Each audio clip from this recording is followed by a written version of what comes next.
Good evening. Hi. I'm really taken up by this wonderful lady, Gladys, who's with us. And she has, let me just, before we begin with the formal evening, please join me in applauding her for traveling 35 hours to come to you. Please join me in applauding her. But no good deed goes unpunished. I'm going to give her some extra baggage to carry back. So this is a special gift for you for traveling 35 hours to make it to the T20 Summit. And I promise you I'm going to I'm going to return the favor, call me to your home for dinner. Okay. Thank you very much. This for you. Okay, so listen, I'm going to take a few minutes to make a few housekeeping announcements. But before that, I'm going to also do something that is upside down, because I'm dedicating this to Ambassador Chinoy's book, which will later be presented to the Sherpa, World Upside Down. So I'm going to start with the vote of thanks rather than a welcome address. I'm going to turn the world upside down. And my vote of thanks is to all of you. All of you, over the last 8 months, we've had 8 months. That's it. It's an 8-month year that we're really talking about. First of all, despite the grueling schedule that we have, in a sense, maintained through these 8 months, over 200 of you from 33 countries have turned up. So I think that's a fantastic testimony to the importance of this kind of a gathering, of this community, the growing interest in the work that we do. And I want to thank all of you for coming here and joining us in Mysore, where we have actually tailored a boutique weather for you. A little bit of monsoons, a little bit of sunshine, but certainly fair weather all throughout. So enjoy your time here, and thank you so much for joining us, all 200 of you from 33 countries who are here. But please, you should always applaud yourself. No one else will do it. But more importantly, I am a bit of a number evangelist. I like numbers. I come from the private sector. I was spoiled for chasing targets. I had promised myself that when I meet you again today, I'm going to report to you that we have crossed 300 policy briefs in the last 8 months. And this is because of you. Again, because of you. It has taken 1,000 authors, 706 institutions from 75 countries with 45% women authors to produce 302 policy briefs. So please join me in applauding yourself for making this happen.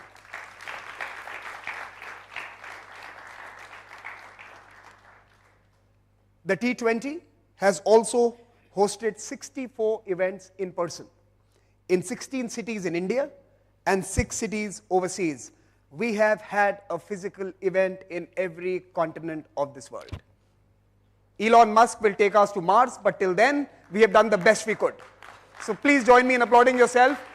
Your participation, your partnerships, I don't want to name all of you, but many of you have led this effort to make sure that this is a global community that we are building. Your generosity, your sponsorships, your partnerships, your ability to host in Europe, in South America, in Africa, in other parts. Thank you so much for making the Indian T20 special, and we have certainly circumnavigated the world. But we are not done yet. We are still 8 months into the presidency. We still have 4 months left. So stay tuned for some other propositions that we are going to put before you in New Delhi, in New York, in Dubai, in Cape Town, and in Rio. So before we are done, Rosario and Delhi and Mysuru distance is going to look small. We have some more travel time for you, Gladys. So please keep tuned to the website, to the T20 website, and to our emails, because we are proposing to do much more over the next few months. We are not done yet. Now, I think I don't want to save it for the last, and I want to start with this.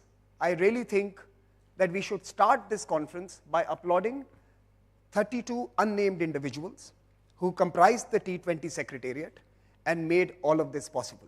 The faceless, nameless souls who have worked day and night to keep the trains running on time. I think we should give them a warm round of applause. They made this happen.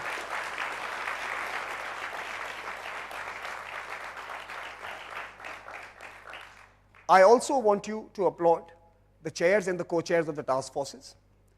We have produced 7 task force recommendations. This is a first in T20 journey. We are going to be releasing 7 task force recommendations in full. We are not diluting them. And of course, we have a task force we have a main communique of the G20, which the International Advisory Board put together. But to make this happen, please join me in applauding not just the leadership of everyone in this room, but 2 specific and special individuals of the Indian G20 presidency, the chair of the core group, Ambassador Sujan Chenoy, and of course,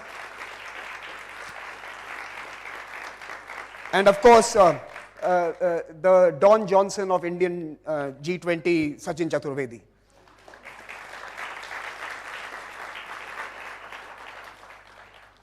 Now for some mundane stuff. This is important that we memorialize this time, this moment, our meetings, our conversations. We are instituting a series of videos titled The Humans of T20. My team would be after you, and they would be pulling you to a setup near the registration desk. Please give your time. It's going to take only a few minutes. We want you to share your experiences, your anecdotes, your time in India, your time with us. Tell us who you hate in the room. That is also fine. We'll edit it and censor it, if it happens to be me. But please share your journey with us, share your experiences with us. We want to memorialize this journey, this 8 months, perhaps the first full in-person T20 year that has been conducted with certain degree of excitement by everyone in this room. So let's capture that, and please reach out to Shimona and Shomu if you want to participate, but believe you me, they will catch you. And when they do, say yes. We have tried to go paperless. It's not entirely possible because we also want to give you tokens of the communique and the task force recommendations to take back. So we have limited editions available at the registration desk for delegates.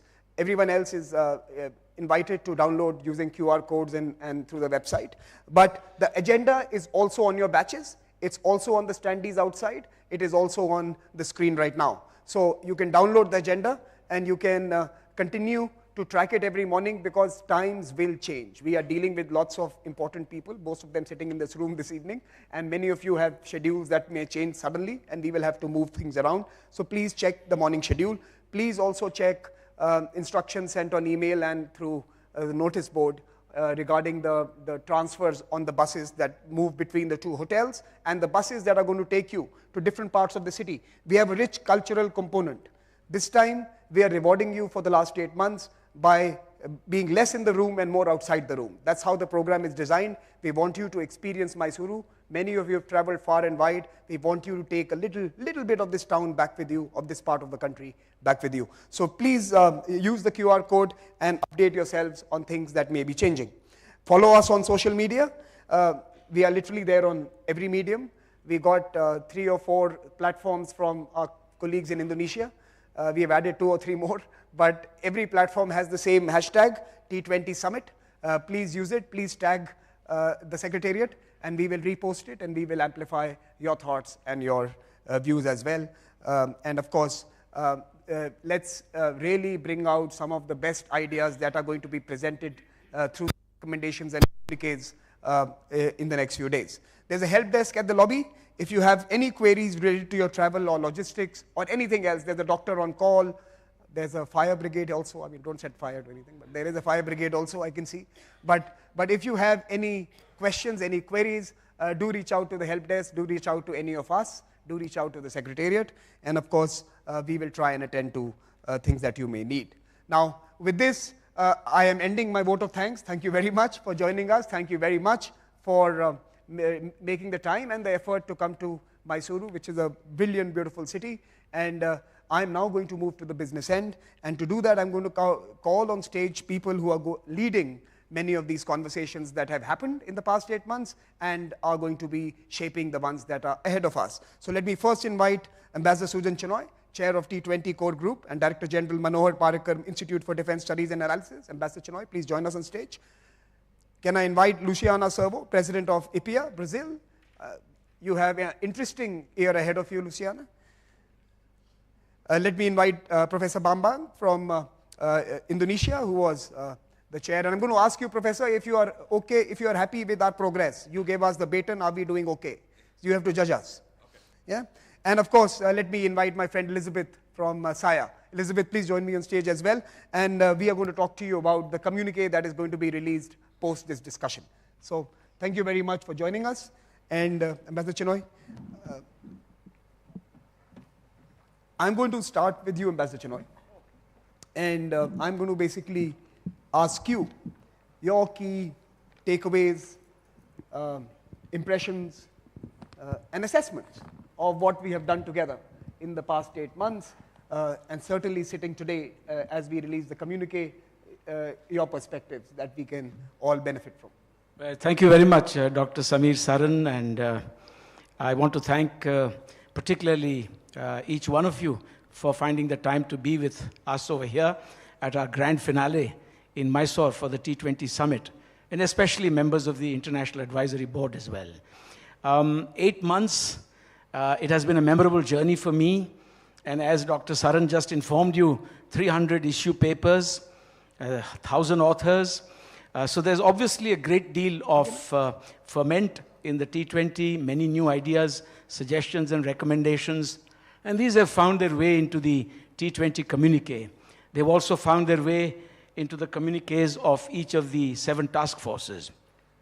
But if I were to summarize briefly some of the key issues, and this is simply skimming the surface, you know much better about these issues. The first for me would be the recommendation for the G20 for macroeconomic stability remaining an abiding precondition and priority for economic recovery and inclusive economic growth. And this obviously means that the T20 has successfully identified a number of avenues for the G20 to consider for coordinating its monetary, fiscal, trade, and investment policies.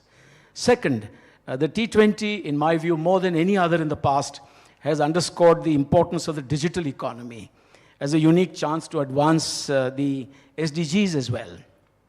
And this flows from, again, in my view, India's huge success with regard to digital public infrastructure and the India stack, as such that we've been able to extend the benefits of digital economy to millions of people, and we are now willing to share this with the rest of the world.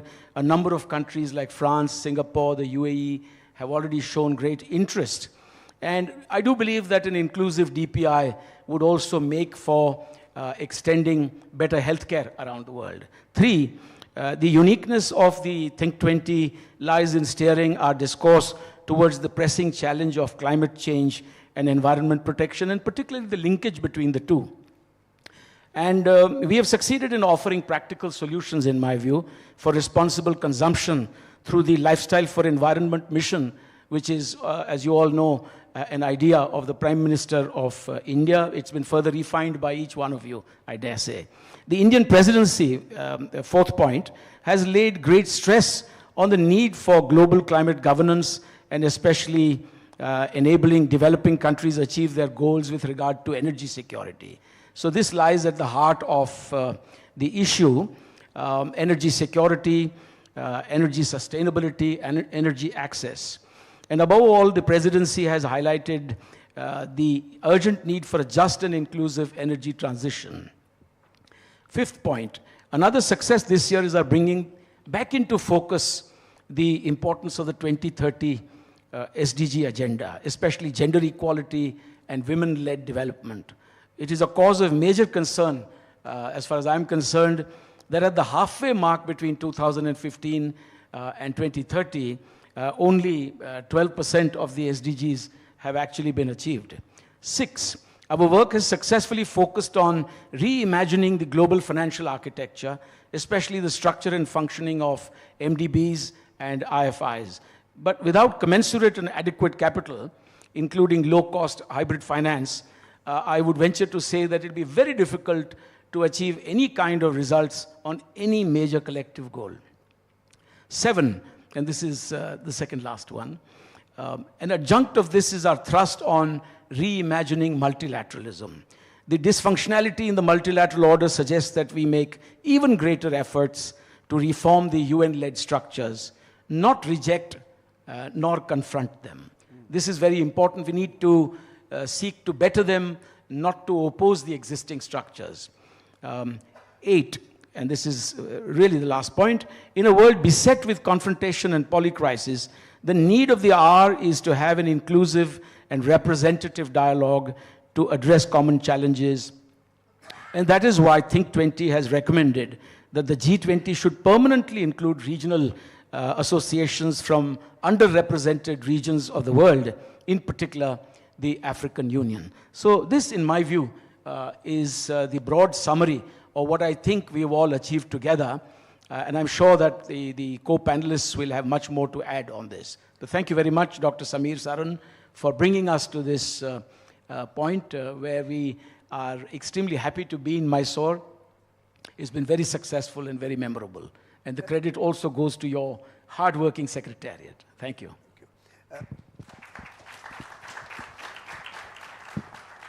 So, Ambassador Chenoy, I'll come back to you, but let me now turn to Professor Bambang and actually ask him the question. How do you assess the priorities that we have put forth in this year, connecting to what had happened in Indonesia? And do they, in many ways, take forward the efforts that you had put in through your team in the previous year? That's one part of it. And of course, the report card. Since you are the elder and you are now assessing our performance, your thoughts on the last 8 months. It would be interesting to know. Yeah, thank you very much. First of all, I would like to thank the T20 India for hosting the summit and for all the hospitality and arrangement for participants. So, looking at the T20 Communique India, I believe the priority of the topics that have been launched very much similar and also continuation. A very excellent continuation from what has been discussed in Indonesia T20 chairmanship or presidency. And it could happen because I think 2 things. First, of course, Indonesia and India are basically in the same G20.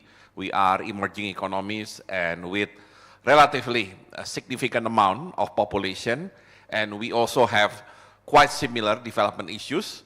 So we always share our empathy for low-income countries, developing economy issues. So that's why the resolution or the priorities in the T20 Communique India very much reflecting what has been discussed and has been strengthened by 8 months discussion during T20 India. The second reason why the continuation has been excellent is because India T20 has been very much involved when we host the T20 in Indonesia.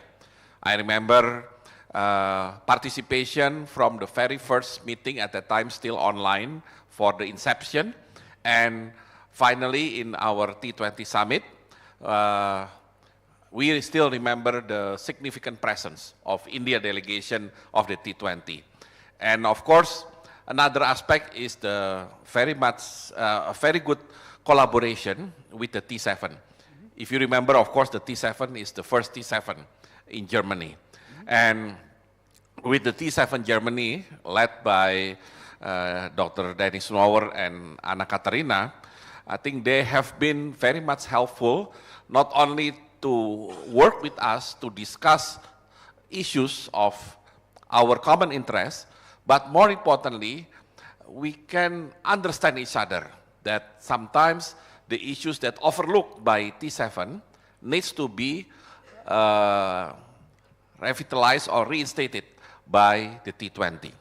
And I believe the T7 communique and T20 communique ideally should be complementing one to the other, because we know that, of course, T7 has its own agenda, T20 as well, and T20 is, of course, should reflect the voice from the developing and low-income economy. So in general, if you ask me whether We are very much happy that we already passed the baton to India, yes, and it happens on the very smooth way. And of course, we thank the leadership of Ambassador Chinoy, Dr. Sachin, and other Indian leaders of the T20 for their enthusiasm during the T20 Indonesia especially, and also the way the India T20 trying to involve other countries. I think the key success of T20, and I think this will be relevant for Brazil and South Africa in the 2 years ahead, is trying to be as inclusive as possible. And I like what Ambassador Chinoy just mentioned, trying to engage the regions that might be underrepresented, both in the, of course, the G7, or G20, as well as the T20. And I believe this kind of spirit needs to be enhanced by the next presidency of Brazil and South Africa. So at the end, we will have think tank community that not only dominated by few countries, but it will be more inclusive and it will be better in analyzing and understanding the issues, especially in low income and developing economy. Professor, I think you have very rightly pointed out two individuals who also must be applauded for their service to this community. Dennis Noor and Anna, both of them are here, and thank you very much for your service to the community and building a bridge that brings people together. I think that's a very important role, and hopefully many of us will contribute even further in the days ahead. And I can already see Elizabeth with that look on her face that you ain't seen nothing yet. Come to South Africa and we'll show you the super infrastructure for connecting humans. But I'm going to just come to Elizabeth in a bit. Let me turn to Luciana. Luciana, Brazil, next year. So your take on the priorities that we have outlined in the communique, and what is the Brazilian samba or the twist that's going to be added to this this project that in many ways I call the IPSA, the Indonesia, India, Brazil, South Africa project, or rather Elizabeth in a South African accent stumbled on the right pronunciation. So how do you take this forward in Brazil? First, thank you also for your hospitality, to being amazing since the day we arrived. Before the day we arrived, you organized everything for us to be here. And so I thank you very much, the India team, for this hospitality and the invitation to be here. Well, for sure you have, not only for the T20, but the G20 takeaway, that is we have a global South presidents for 4 countries, yes, Indonesia, India, Brazil, and South Africa. And this is important because this brings the priorities of the developed countries to the agenda. And this makes a lot of the problems and the actions necessary to face the problems of these countries in the global order, like the accelerating the SDGs, as Mr. Chinoy has said. And we have problems in this context that we're seeing some problems in behind in the SDGs agenda. We also have to go forward in the financing the necessary investments to enable just ecological transition to contribute to global objectives of controlling global warming, but also to foster development and reducing inequalities. I think it's quite important agenda that has been put in the communique, and also how we are going to make the SDG 10 important and structural part of the agenda. But for the T20, I think the Indonesia and India have set the bar very high for us, because you have an inclusive process of a lot of think tanks. Mm-hmm. And as has been said here, I think we have to embrace this process to bring more think tanks to the debate, and also doing this inclusive process with the South Africans and also with Latin American think tanks, and doing this dialogue between think tanks of all regions, so that we can embrace the process of this that has been done through the entire process of the T20. And any Brazilian addition that you can share with us right now, or is it too early to give us a sneak peek on your agenda for? No, I think we're going to have some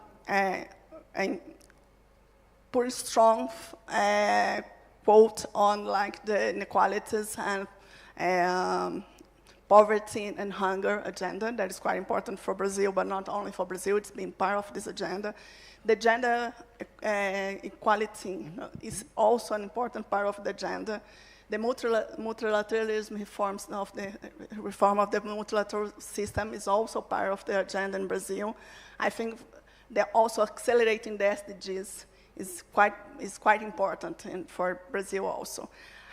We don't have what we call the G20 agenda yet. We hope to have this by September, earlier than we thought, but it's not yet ready. So we have to do a communication between the G20 and the T20. So that's why we're not announcing all the teams that we're going to work with, because we want to see which topics the G20 will bring, the new ones, so that we can establish a dialogue between the T20 and the G20, and a close dialogue between these two processes, maintaining the independence of the T20, of course. Luciana, I'm going to ask you a question which I'm also going to pose to Elizabeth in a bit. The BRICS, and South Africa is currently the chair of the BRICS. They are going to hand over to the Russians next year, and thereafter it moves to the Brazilians. So basically you're going to be moving from your G20 presidency to your Brazilian presidency. The Brazilians are going to be having back-to-back leadership roles on these two. And how important are these different plurilateral groups, BRICS, IPSA, G20, in the manner in which you will design your agenda? Do they complement each other, or do we see different sets of issues that we take forward in these groups? That's for you, Luciana. I thought it was Elizabeth. No, for sure, sorry. I was looking at her if you said Elizabeth. No, for sure, we are also debating about we have the BRICS think tanks. We are talking with them and have the agenda of the BRICS think tanks, the IPSA, and bringing these institutions to dialogue. We'll do a more inclusive and even maybe structure a dialogue that's quite difficult nowadays. Yes. So I think we're in the process of building the T20 agenda in Brazil. We are going to establish some links with these also other organizations, but not only with these organizations from the Global South, but also with the regional organizations from the South American and Latin American either. And this regional look and this international look, this Global South look will be quite important, as it has been here in India and in Indonesia, but we want to enhance this dialogue with BRICS and IPSA, for sure. So I think there are two words in our theme for this panel discussion: continuity and cooperation. I think three of our speakers have emphasized on both of these aspects quite clearly. Let me turn to Elizabeth and ask you three questions as part of one question. Your perspectives on our communique, but more importantly, your perspectives on the communique from African continent viewpoint. If you are in that continent, have you seen a gradual increase in issues and themes and topics that are more relevant to the continent? What is missing? Either we can sit down and compliment ourselves that we have created a great inclusive tent, or we can also strive to do better. So maybe some thoughts on what could be done differently in the Brazilian presidency and in your own presidency to make it even more strong, the idea of inclusive growth and diverse voices. And finally, how does, if we were to assume, just for this particular conversation, that African Union is now a member, then how does South Africa reconfigure its own role in the G20? Because one of its previous roles was also to be, in many ways, the ambassador for the Union in some manner of speaking. So what is it going to mean for South Africa when you have an African Union coming into the frame? This is one question. Okay, yeah, well you said three and I Three thought, parts. yeah. Okay, let me start with the first question. I think what we have seen, certainly even going back to the Indonesian presidency, is the bringing to the fore in the G20 context of the development dimensions. very early on in the G20's life, at least at a Leaders Summit, I think there was the realization of the importance of, if we're talking about global financial stability and recovery, et cetera, we need to also think about the most vulnerable countries in the world. And already then in 2010, 2011, we had the Seoul Development Consensus and so on. But I think there have been ebbs and flows in the emphasis on development, and certainly countries from the global south have a very particular interest and commitment to that in the G20, because a lot of our challenges, in order to be addressed, sure, there is a dimension that there are certain things we have to do internally and within our regions, but there are a whole range of other elements that require changes to the global superstructure, to the global system. And that's what, the G20 is supposed to be building consensus around. And so really accelerating the focus on development, certainly the SDGs, which are cross-cutting, cover a whole range of issues, even though they also in the context of the Indian presidency, have a specific task force, is vitally important. And increasingly also the energy transition. And what does just mean? Great. And we know that just means different things to different people, and some people don't even want to put just in the transition. And so from an African perspective, I think these debates have begun to emerge over the last couple of presidencies. I know that certainly some of these are important issues for Brazil and most certainly for South Africa in 2025. I think just on that point, I think South Africa and Brazil often compete, but I think we're ahead of you now on the Gini coefficient. Okay, we're the most unequal country in the world. In fact, the Southern SACU, the Southern African Customs Union countries, are the most unequal in a recent World Bank report. And so the issue of social inequalities and development has to be core to what we do. And part of that is also how we create the environment. And here I would commend India and its initiative around the round table on debt. How do we create the environment for more fiscal space, for an environment that doesn't penalize us for actions that haven't been ours? Whether we're talking about climate change or indeed the pandemic, so that we're in a position to not lose the 25 years of positive growth and development, which we saw in the period preceding the pandemic, but actually able to move beyond that. All the indicators, you like indicators, all the indicators show that we've regressed. And so that has to be front and center. And so these are some of the issues that I think South African presidency, it's too early yet, but would be looking at debt, social inequalities, issues of taxation, and the global tax system, which I think is very important. And then, of course, fundamentally, in the case of countries like my own, the just transition, but then in the case of most of Africa, we're also talking about adaptation and loss and damage. And those are all very important elements. So it's really taking the developmental agenda, I think every presidency takes it a notch up. Just on your second point around the AU's possible membership of the G20, we hope it happens. I think certainly South Africa has taken the position in many fora that often we're the only African voice, and so we cannot say we speak on behalf of the continent, but we can certainly say we are from the continent and therefore very aware of the challenges that the continent faces. And we use the opportunity of having a seat at the table to articulate those issues. Having an AU sitting in the G20, I think helps to enhance that and amplify that, and so that would certainly be positive. It comes with a great, I think, we will have to think also as a continent how to make sure that seat is an effective seat. It's a seat with voice and agenda setting capacity and outcomes. And I think South Africa certainly can play a role in that. as indeed can a number of other continental organizations, most notably, of course, the AU Commission, as well as ADA, NEPAD, and potentially, and here the African think tank community, I think, is also critical, and it's been great to see over the last several years the rise in the participation of African think tanks in the T20. No, in fact, another individual I would like to acknowledge this evening is Dean Sanobe, someone again who's been working a lot on furthering the agenda for the Global South through his T7. Listen, I'm going to keep calling out names through the next 3 days, so all of you have to attend all the sessions. Okay, because I'm going to call your name out at some point. I have the list. So you should be there when I call your name out.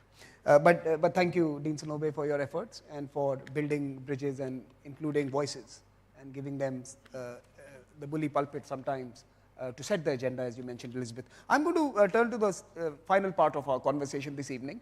We have 2.5 to 3 minutes for each of you.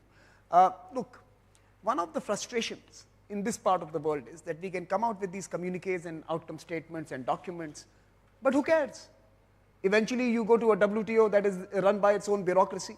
You go to the EU that is run by a bureaucracy.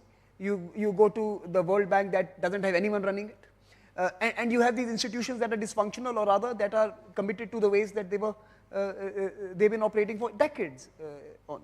So how do we change the mode of engaging with these institutions as think tankers? Let's not put everything on the track one. What should the T20 community do to shake those who are sitting in these other institutions and make them see reason and rationale and solutions more effectively? Is there a role for us, or do we have to limit ourselves to be rooted through the track one? Should we be more proactive, or do you think we have to rely on formal institutions of our sovereigns to deal with it? So it's a moot point, and I want all of you to share your thoughts. I'll possibly start with Professor Bangbang, and then I'll come to Ambassador Chenoy. You have tried, because I know you went to the WTO, you took part in discussions there. You made an effort in the Indonesian presidency. So I'll start with you, Professor. Yeah. Of course, it will be maybe complicated or maybe almost impossible if T20 can have, let's say, direct interaction with the G20 leaders. So, of course, the normal route will be either through finance track or the Sherpa track. And I think that's what we are doing, I mean, since Indonesia last year and I believe India this year. So during the year, we are trying to engage, for example, with working group from the Sherpa track and also the working group from the finance track. But then after, learning about what happened in the last 2 years, and then my own experience back in 2011, 2016, maybe I can have like a proposal in which T20 should have direct communication, or maybe we could have something like a standing committee for certain issues that also part of the standing task force or standing working group in the G20. I remember in the finance track last year, I was invited for Sustainable Finance Working Group. And Sustainable Finance Working Group doesn't really link, it's not really linked to the host. I mean, for example, the chair is not Indonesia. Yeah, the chair is, I think, US and China as the co-chair. So, Sustainable Finance Working Group, and also there is an MDB reform committee or working group, and as well as International Financial Architecture, which has been there for quite a long time, and then Infrastructure Working Group, I think led and run by OECD. And I also remember when Elizabeth mentioned about the tax, the working group on global tax. Now, for example, they are working on setting up the minimum tax rate. So if T20 can have at least maybe once a year direct discussion, direct communication with this, standing working group or committee from the G20, finance track and Sherpa track, I think that will be worth it. And I believe even though, of course, at the end, the decision in communique will be done by the bureaucracy, as you mentioned, but at least we can contribute something, and at least we can ensure that when they make decision, their decision at least in line with what we have discussed from think tank community. I think that could be one idea to enhance the T20 relevancy in the next Brazilian and South Africa presidency. But you know, to be honest here, that I think the integration between the Sherpa track and the finance track during India's presidency has been outstanding. It's been real time, it's been permanent, it's been relentless. I'm not saying that they have taken everything that we have said, or they are interested in everything that we do, but the communication is robust, and I think the Sherpa, and of course let me also acknowledge Joint Secretary Inam Gambhir, who was the points person for this engagement group, and thank you for your leadership during the year. I think the comms between us, between the formal track and the track 2. In fact, I remember some of my Brazilian colleagues asking me, what is the arrangement? I said, the arrangement is WhatsApp. When we have something to share and when they need something from us, we are on tap. It's a real-time, on-tap discussion that's happening. We also have monthly formal communication engagements. We also have specialized groups that meet. But there is a multi-tiered, in India at least, we were able to create a robust. But my question, Ambassador Chenoy, is more about dealing with the WTOs and dealing with some of the other UN bodies. How does T20 influence thinking in those corridors? I think that was my more specific question to you. So I think the theme itself suggests that there should be continuity, there should be cohesion, there should be cooperation. And I think we should also use the Indian context in order to give greater thrust to each of these three. As far as continuity is concerned, there is no gainsaying the fact that this Think20, however unique it is, it's not a one-off event, that there is no dead stop here, that we are supposed to pass on the baton to the future presidencies, and issues like climate change or, for instance, economic recovery, fiscal stability, SDGs, multilateralism, and reforms, etc., these are not going to go away. I don't think it's anyone's case that within a year, a particular presidency must show absolutely accountable outcomes. This is virtually not possible. What we have to do is to build on the foundations that have been created by previous presidencies, add our own. And India is good at this, given its own continuity of a 5,000-year-old civilization, the manner in which we have approached inclusivity, the whole principle of leaving no one behind, Vasudhaiva Kutumbakam, one earth, one family, one future.